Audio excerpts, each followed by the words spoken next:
আসসালামু আলাইকুম। আমাদের ঈশান মিলে চলিতেছে ভাকা উৎসব। এই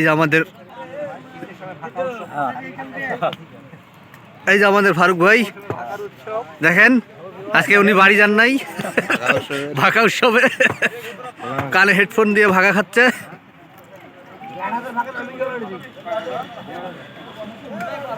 এই যে আমাদের জুয়েল ভাইয়া ভাকা নিয়ে বসে আছে।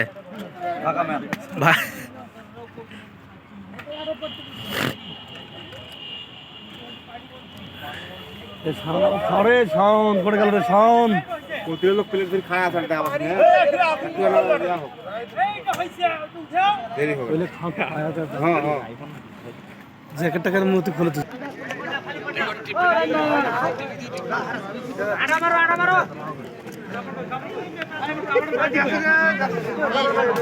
ভালো মনে করে